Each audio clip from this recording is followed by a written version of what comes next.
আজকে আমাদের বৃন্দাবনের সেকেন্ড দিন। আজকে আমরা যাব প্রেমানন্দ মহারাজজির দর্শন করতে। সকালবেলায় স্নান করে আমরা রেডি হয়ে নিয়েছি, এখন যাচ্ছি প্রেমানন্দ মহারাজজিকে দর্শন করতে। তো আজকে প্রেমানন্দ মহারাজজি বেরোয়নি, অধিক মাসের কারণে বৃন্দাবনে এখন প্রচণ্ড ভিড় হচ্ছে, সেই কারণে বৃন্দাবনে আজ প্রেমানন্দ মহারাজজি বেরোয়নি। এখন আমরা যাচ্ছি বাঁকে বিহারীজির দর্শন করতে। তো এখানে মেয়ে গোপী সেজে নিল, আর আমার খুব ভালো লাগছে, ওকে মনে হচ্ছে রাধা রানী।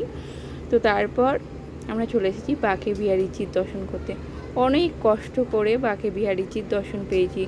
আমি গত 3 বছর ধরে যাচ্ছি বাঁকে বিহারীজির দর্শন করতে, এরকম কষ্ট আমি কখনোই করিনি। এত ভিড়, পা ফেলার জায়গা পর্যন্ত পাচ্ছিলাম না। আমরা কয়েক ঘন্টা লাইনে দাঁড়িয়ে থাকার পর আমরা বাঁকে বিহারীজি দর্শন করেছি, আর এত সুন্দর দর্শন পেয়েছি। এর আগেও আমি বাঁকে বিহারী দর্শন করেছি, এত কাছ থেকে কখনো বাঁকে বিহারীজির দর্শন করিনি।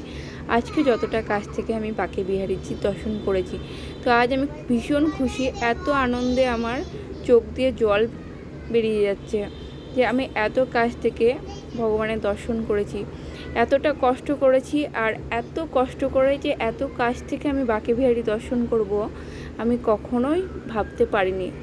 তো তারপর আমরা চলে আসলাম রাধা বল্লভজি দর্শন করতে। তো রাধা বল্লভজি দর্শন করতে যাওয়ার আগে গোমাতাকে আমরা চারা দিয়ে দিলাম।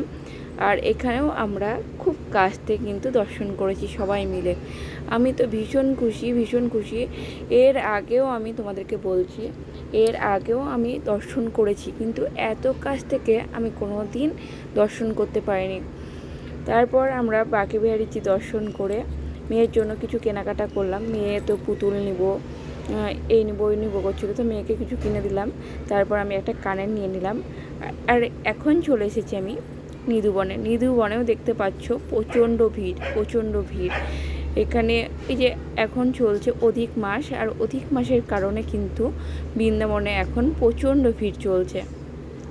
তবুও মনে আনন্দ, মানে এতটা কষ্ট হচ্ছে কিন্তু মনে আনন্দে নিয়ে আমরা কিন্তু দর্শন করতে বেরিয়েছি।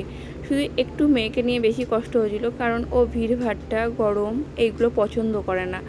কিন্তু একটু কষ্ট তার হয়েছে, কিন্তু আমি ভগবানকে বারবার বলেছি যেন মেয়ের কিছু না হয়।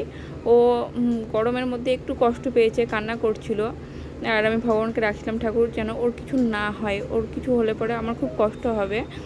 তো তারপর আমরা নিধুবনে দর্শন করে এখন চলেছি বিষ্ণুপ্রিয়া মন্দিরে দর্শন করতে।